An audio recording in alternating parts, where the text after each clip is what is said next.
Hello, this is Kenny. Welcome to lesson number 12. And in this lesson, I will be teaching you how to play the Ecossaise by Ludwig van Beethoven. I do not need to explain too much about Mr. Beethoven. He's probably the most famous composer of all time. But I will mention something about this piece, okay? There's something about Beethoven and all artists in particular. Some of his pieces were written to be art pieces. Some of them great masterpieces weren't even written sometimes to be performed by anyone, just to be heard by him because he was deaf and stuff like that. But Beethoven also wrote pieces just for money, okay? And they're not usually up to the standards of some of his great pieces. And this is a piece, it's a nice piece, but when I start teaching it, you're going to see that this is not Beethoven of the great Fifth Symphonies or the late quartets or something. This is just a little piece, okay? And the name Ecossaise is, well, it's a Scottish dance is what it is, okay? It comes from the French word l'Écosse, which means Écosse in French is Scotland, okay? And at that time period, lots of pieces were written in dance forms, like the Allemande was a German dance, and there are Italian dances and French dances. And this has nothing really got anything Scottish about it. It's just a form of Scottish dance, all right? And Beethoven was commissioned to write this for a military band. So he just kind of scribbled this thing off, you know, he wrote it for woodwinds and stuff like that. And it was really never meant to be played in a concert hall. All right, now what actually happened though is there was no score. The score is completely lost. This piece would have been lost completely except for this guy. Now this is Carl Czerny. And he was probably Beethoven's most famous pupil. Okay? And Carl Czerny heard this piece, this Ecossaise by Beethoven, and he heard it played by the wind band or the military band. And at that time, composers were very good at just listening to something and writing it down.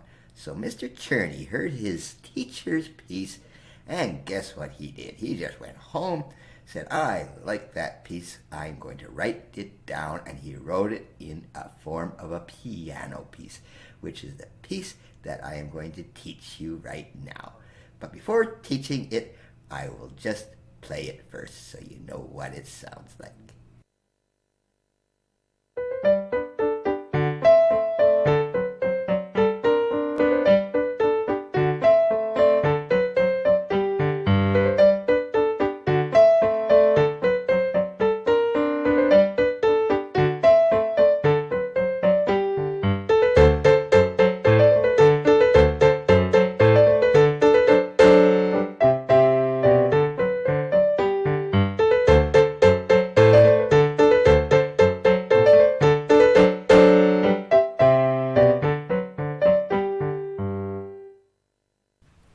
Now, the first thing you're probably going to say is, Kenny, what are you doing?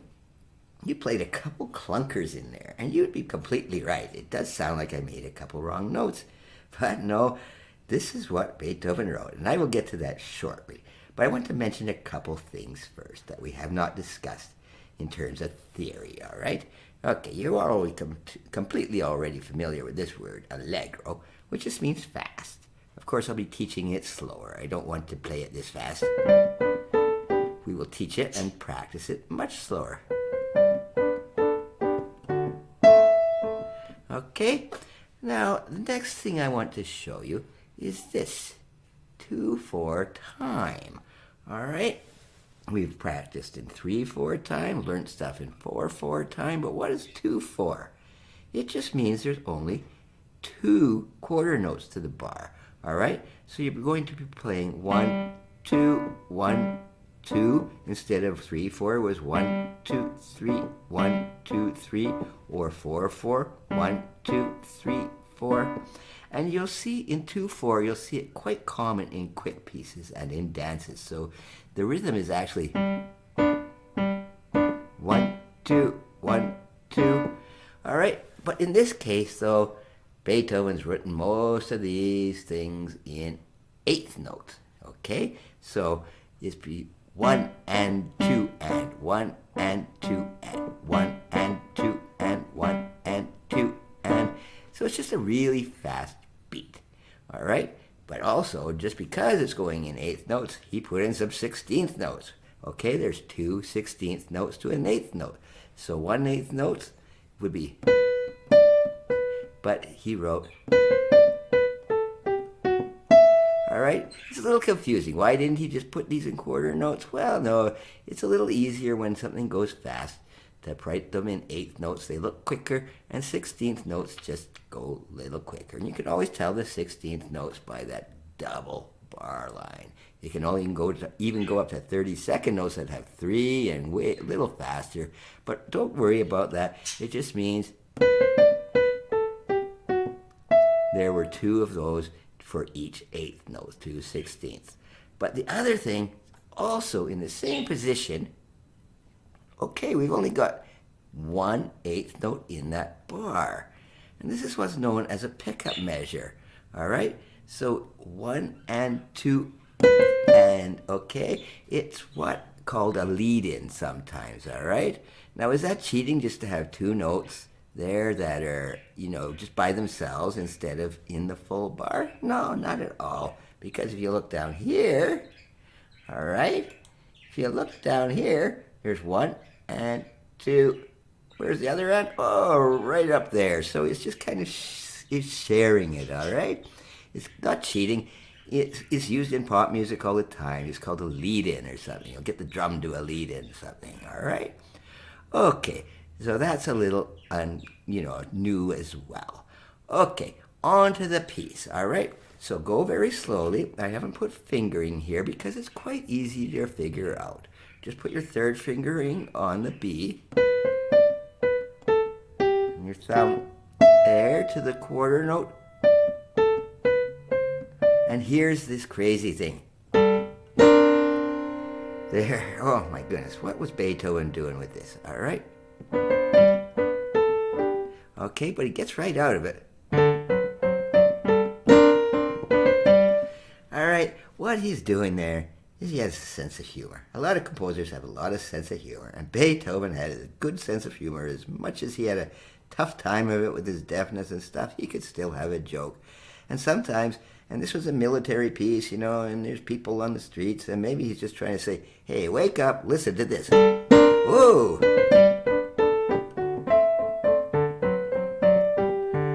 Okay, so he actually wrote that. This is quite common in Beethoven. He would put musical jokes, not just Beethoven, other composers. So when you get to this place right here, all right, you're coming up.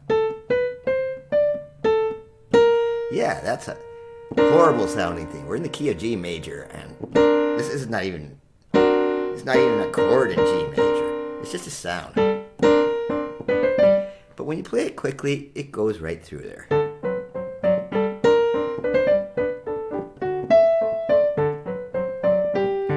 Okay, so all that was Beethoven having a joke on us, and he does that a lot. Okay, the other things, the left hand on this is quite simple.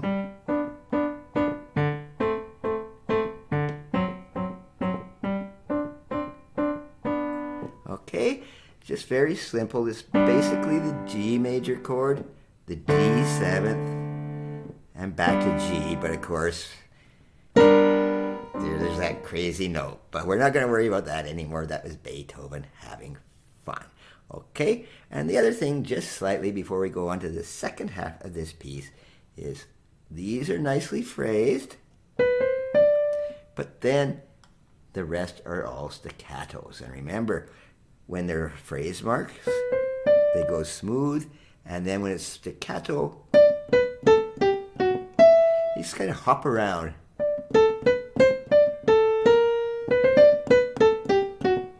So that's all those little dots mean, okay? In both the left hand and the right hand. I didn't necessarily write it in all the places.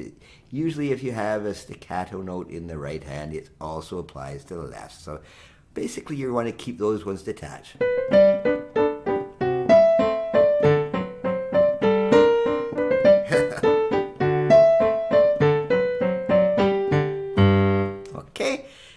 first two bars. As you can see here, the repeat mark. So you do it again. All right, and now this one, piano, there's the little letter P. Just go quietly.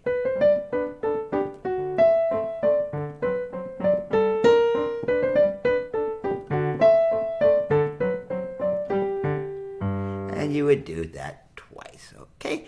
Now, we will move on. All right, let's get this to the second half of the piece.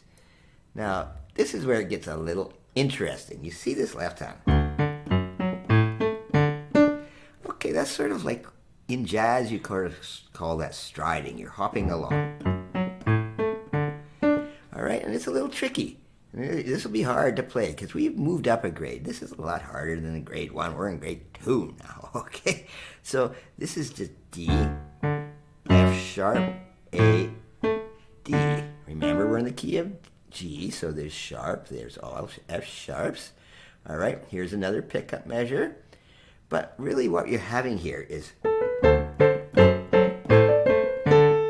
okay, so the hardest part here is not the right hand. You have this,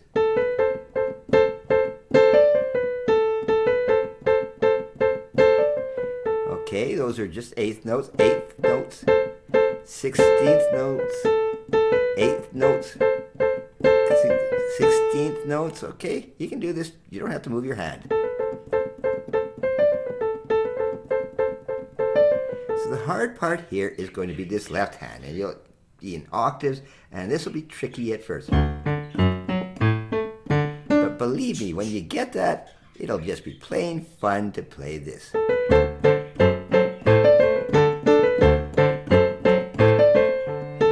Okay, see, I made a mistake too. It's a little tricky. And then down at the bottom, it just comes into,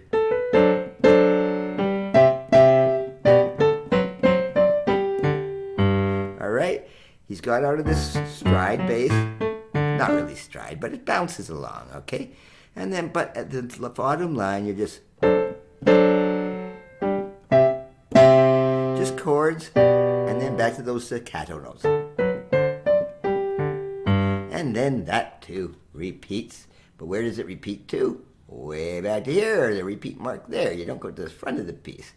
And this is a common thing with the Ecossaise. It just changed dramatically in terms of volume. Here's forte. All of a sudden, it got loud, okay? So when we were coming out of the first part, and then louder.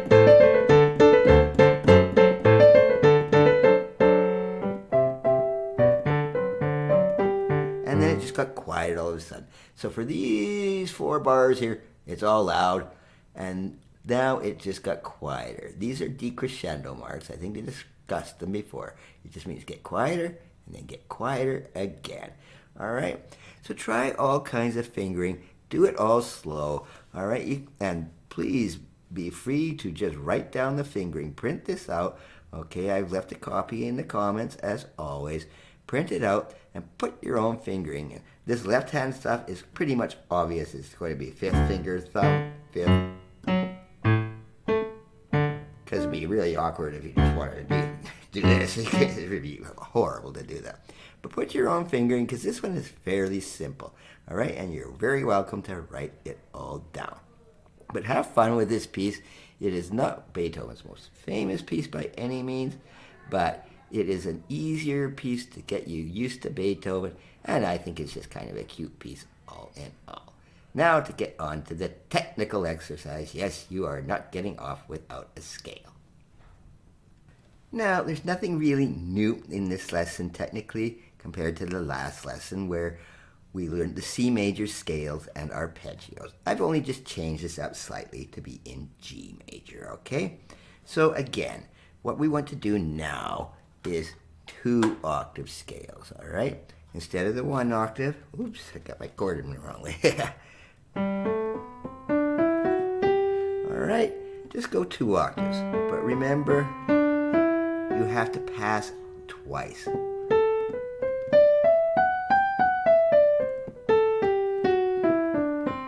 Okay, it's just that one little place where you have to pass your thumb under the 4th finger that makes this a little difficult to go 2 octaves.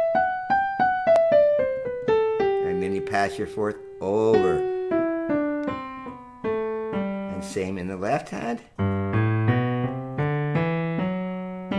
You have to pass the fourth. It's a little trickier. And then you're passing your thumb under. Okay, and then when you get it all together again, eventually you'll play both hands together.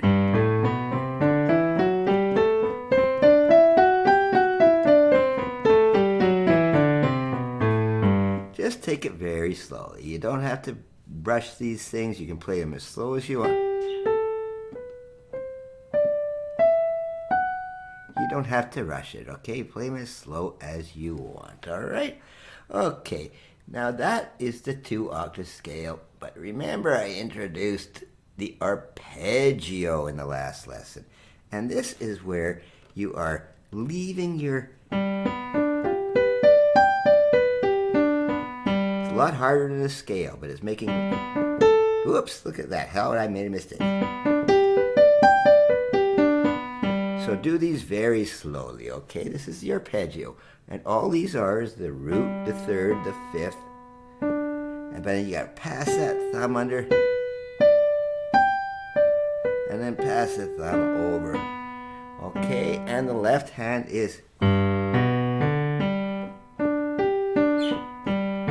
It's even harder, okay? So these do really slowly, because they're really awkward if you haven't played them before. And don't matter if you make mistakes. It's going to be mistakes all the time, all right? And the last thing, of course, is these chord inversions, all right? And these, just take them slowly too.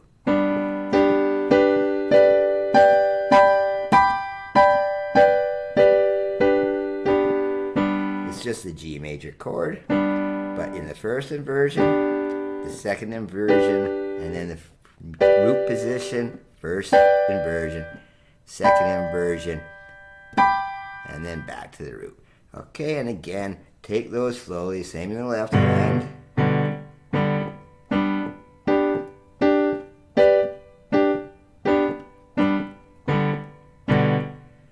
Do them very slowly. Again, print out this cheat sheet. It's in the comment section for the G major technical. And you know, when you're practicing, when I practiced, my first half hour of every day practicing when I was, still, in high grades, of course, it was all scales and stuff, all right? All right, you don't have to spend half an hour on scales, but, 5 minutes a day really helps to get your technique up. Don't play any pieces. 5-10 minutes a day just doing these. All right, that just limbers up the fingers, makes you feel better about it. And those arpeggios, you'll get it eventually. It's hard, but it can be done. Okay, that was lesson number 12. Thank you very much.